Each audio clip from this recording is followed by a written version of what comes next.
Mark 7. The Pharisees and some of the teachers of the law who had come from Jerusalem gathered around Jesus and saw some of his disciples eating food with hands that were unclean, that is, unwashed. The Pharisees and all the Jews do not eat unless they give their hands a ceremonial washing, holding to the tradition of the elders. When they come from the marketplace, they do not eat unless they wash, and they observe many other traditions, such as the washing of cups, pitchers, and kettles. So the Pharisees and the teachers of the law asked Jesus, "Why don't your disciples live according to the traditions of the elders instead of eating their food with unclean hands?" He replied, "Isaiah was right when he prophesied about you hypocrites. As it is written, 'These people honor me with their lips, but their hearts are far from me. They worship me in vain. Their teachings are but rules taught by men.'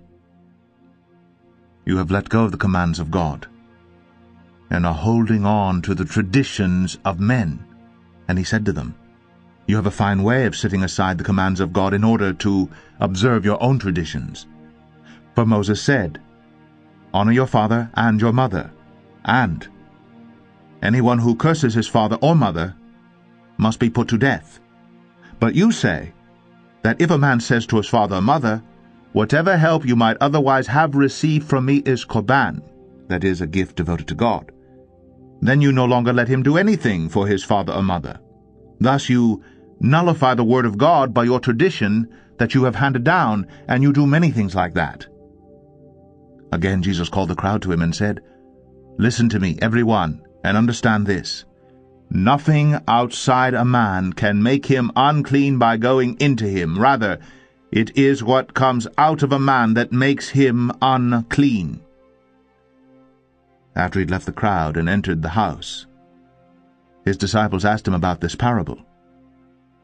"Are you so dull?" he asked. "Don't you see that nothing that enters a man from the outside can make him unclean?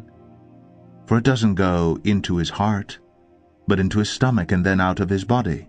In saying this, Jesus declared all foods clean. He went on, "What comes out of a man is what makes him unclean. For from within, out of men's hearts, come evil thoughts, sexual immorality, theft, murder, adultery, greed, malice, deceit, lewdness, envy, slander, arrogance, and folly. All these evils come from inside and make a man unclean."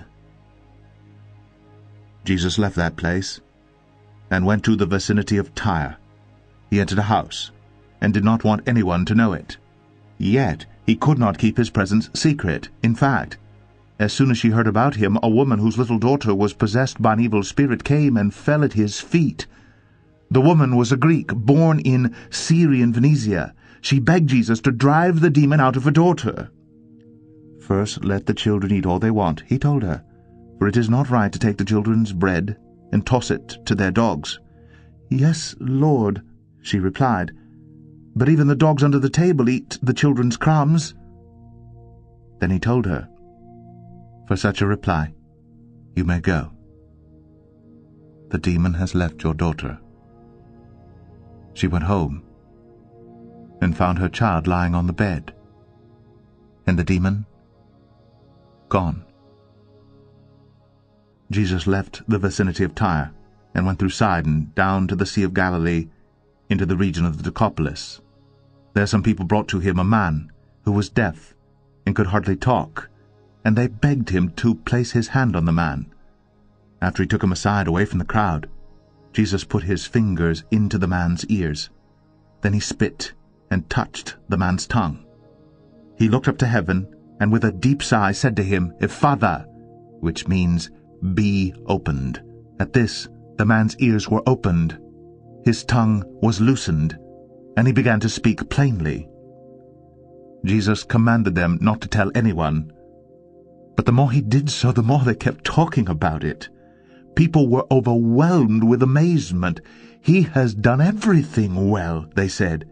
"He even makes the deaf hear, and the mute speak."